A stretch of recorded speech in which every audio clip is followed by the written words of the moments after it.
জোরে বলি পারবো না ইনশাআল্লাহ? ইনশাআল্লাহ বলতে গেলেও আমাদের কষ্ট হয়। আল্লাহ রাব্বুল আলামিন একটা সুন্দর জবান দান করেছেন, জিহ্বা দান করেছেন। কিয়ামতের ময়দানে কিন্তু এই জিহ্বা জবান সব বন্ধ হয়ে যাবে। যারা যে পাপ করেছিল ওই পাপের সাক্ষী দেওয়ার জন্য আল্লাহ রাব্বুল আলামিন হাতের জবান খুলে দেবেন, আল্লাহ রাব্বুল আলামিন পায়ের জবান খুলে দেবেন, আল্লাহ রাব্বুল আলামিন দুইটা হাতের জবান খুলে দেবেন, আল্লাহ রাব্বুল আলামিন এই 10 আঙ্গুলের জবানগুলো খুলে দেবেন। মানতে হয়তো অবিশ্বাস মনে হলো যে এগুলো আবার কিভাবে কথা বলবে, এই আঙ্গুলটা কথা বলবে, আল্লাহর কাছে সাক্ষী দেবে যে পা দিয়ে আমি যে গুনাহ করতে গিয়েছি, আল্লাহ রাব্বুল আলামিন কিয়ামতের ময়দানে পার জবান খুলে দেবেন। মানতে কষ্ট হচ্ছে যে পা কিভাবে কথা বলবে, পায়ের তো কোনো জবান নেই, পায়ের তো কোনো জিহ্বা নেই, কথা বলার শক্তি নেই, মুখ দিয়ে কথা বলে মানি, কিন্তু পা কিভাবে কথা বলে? এরকম প্রশ্ন আসে না? আল্লাহ রাব্বুল আলামিন সূরা ইয়াসিনের ভিতরে বলছেন, এটা তোমার অবিশ্বাস করার কি কারণ আছে?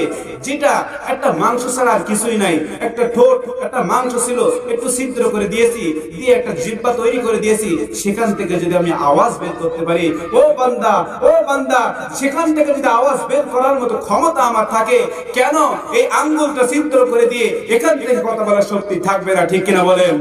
আল্লাহ রাব্বুল আলামিন কোরআনে কারীমের ভিতর বলছেন, اليوم نختم على أفواههم وتكلمنا أيديهم وتشهد أرجلهم بما كانوا يكسبون।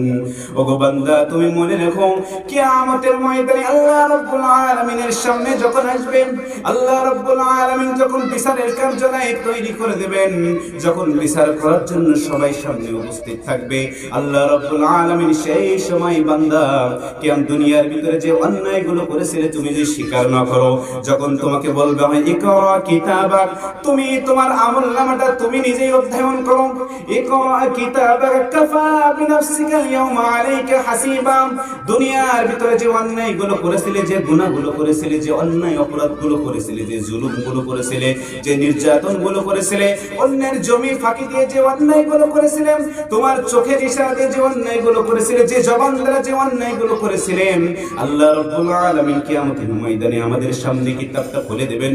সূরা বনী ইসরাঈল 15 পারা 2 নম্বর পৃষ্ঠায় আল্লাহ রাব্বুল আলামিন বলছেন, ইকরা কিতাবাকা কাফা বিনাফসিকা ইয়াউমা আলাইকা হাসিবা।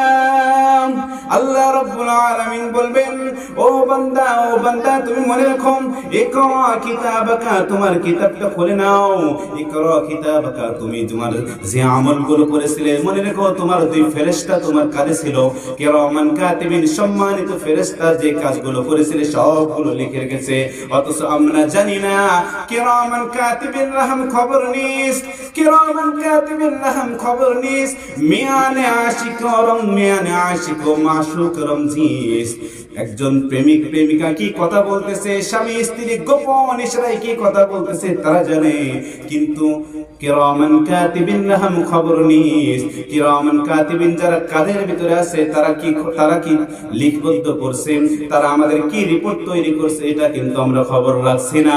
আল্লাহ রাব্বুল আলামিন বলেন, ওই দিন কিয়ামতের ময়দানে সবকিছু তোমার সামনে হাজির করব, সব কিছু হাজির করার পরে আমি তোমাকে হুকুম করবো, ইকরা কিতাবাক, রিড দিস বুক, এই বইটা তুমি পড়ো, যে আমলগুলো তুমি করেছিলে এই আমলগুলো সব লেখা আছে, সব লেখা থাকবে।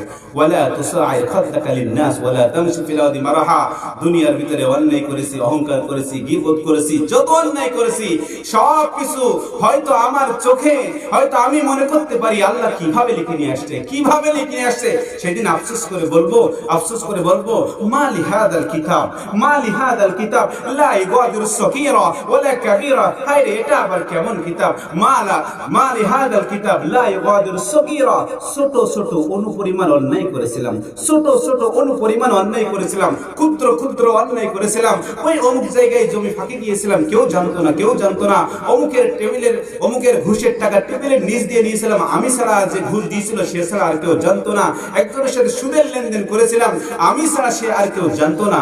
মা লিহাদাল কিতাব লা ইগাদিরু সগীরা, ছোট একটা অন্যায়, ছোট একটা কবিরা গুনাহ, ছোট একটা সগীরা গুনাহ, সেটাও এখানে উপস্থিত হয়েছে, লা ইগাদিরু সগীরা, সাগীরা, ছোট গুনাহ তো ছাড়ে নাই, ওয়ালা কাবীরা, বড় বড় গুনাহ করছে সেটাও ছাড়ে নাই। মালি হাযাল কিতাব, এটা আবার কোন কিতাব? এটা আবার কি ধরনের কিতাব? আল্লাহ বলবেন কাফা বিনাফসিকাল ইয়াউমা আলাইকা হাসিবা। ওগো বান্দা, তুমি তো এটা বিশ্বাস করতে না, তুমি তো এটা বিশ্বাস করতে না। নাও আজকের তুমি এটা পড়ো। This book for reading enough for you. এই বইটা আজকে তোমার জন্য, পড়ার জন্য তুমি পড়বে, তুমি হিসাব করার জন্য যথেষ্ট। ঠিক কিনা বলেন? আল্লাহ রাব্বুল আলামিন বলেন কাফা বিনাফসিকাল ইয়াউমা আলাইকা হাসিবা। তুমি যে আমল করেছিলে সেটা এর ভিতরে লেখা আছে, তুমি পড়ো, কি হিসাব করবা তুমি নিজেই জানো। দোকানে যে ব্যবসা বাণিজ্য করি আমরা, যে দোকানদারি করে, সারাদিন দোকানদারি করেছে, শেষে রাত 10টার পরে বা 9টার পরে ওই যেটা বুক আছে, যে আমি যেটা লিখছি ওটা নিয়ে এসে আমি হিসাব মিলাই যে সারাদিন আমার কি বেচাকেনা হয়েছে, কতগুলো বাকি হয়েছে, কতগুলো নগদ হয়েছে। এরকম করে কিনা যারা ব্যবসা করে এখন করে কিনা? সারাদিন যা করেছে সেটা হিসাব করার জন্য বসে থাকে যে কি আজকে কি আমার কি বেচাকেনা হয়েছে। আমি নিজে হিসাব করে বুঝি আমার এতগুলো ইনকাম হয়েছে, এতগুলো আয় হয়েছে, এতগুলো ব্যয় হয়েছে। আল্লাহ রাব্বুল আলামিন বলেন ওগো বান্দা, দুনিয়ার হিসাব তুমি বোঝো, কিন্তু কিয়ামতের ময়দানে যখন আসবে ওটা কেন বোঝো না? দুনিয়ার হিসাব করার জন্য একটা সময় নির্ধারণ করেছো, কিন্তু আমার কাছে আসার পরে একটা হিসাব করা লাগবে, এর জন্য কত সময় তুমি বসেছো। আজকের এই মাহফিল হচ্ছে, সারা জায়গার মানুষগুলো ঘুরে ঘুরে বেড়ায়, কিন্তু প্যান্ডেলের ভিতর আসতেছে না, এই মাহফিলের গন্ডির ভিতর আসতেছে না, জান্নাতের বাগানের ভিতর আসতেছে না। আল্লাহ রাব্বুল আলামিন কিয়ামতের ময়দানে যখন এই সময় সম্পর্কে হিসাব করবেন, ওই সময়ের হিসাব দাও। আহাসবিনি তিলকাল ওয়াক্ত, ওই সময় সম্পর্কে আমার কাছে হিসাব দাও। যদি তুমি হিসাব দিতে পারো, আল্লাহ রাব্বুল আলামিন বলবেন উদখুলুহা বিসালামিন আমিনিন।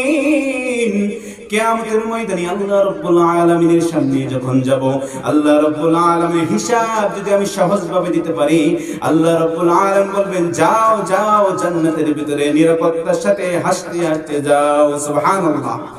উদখুলুহা বিসালামিন আমিনিন। মুহতারাম হাজিরিন, আজকে আমরা হিসাব করি, সেখানে হিসাব দেওয়ার আগে নিজের ডায়েরিতে হিসাব করে নেই কতগুলো অন্যায় করলাম, কতগুলো গুনাহ করলাম, জীবনে কার জমি ফাঁকি দিয়েছি, কার সাথে অন্যায় করেছি, কোন বোনের জমি ফাঁকি দিয়ে আমি বড় অট্টালিকা তৈরি করেছি। মুহতারাম হাজিরিন, এগুলো আমার বলার বিষয় না আজকে।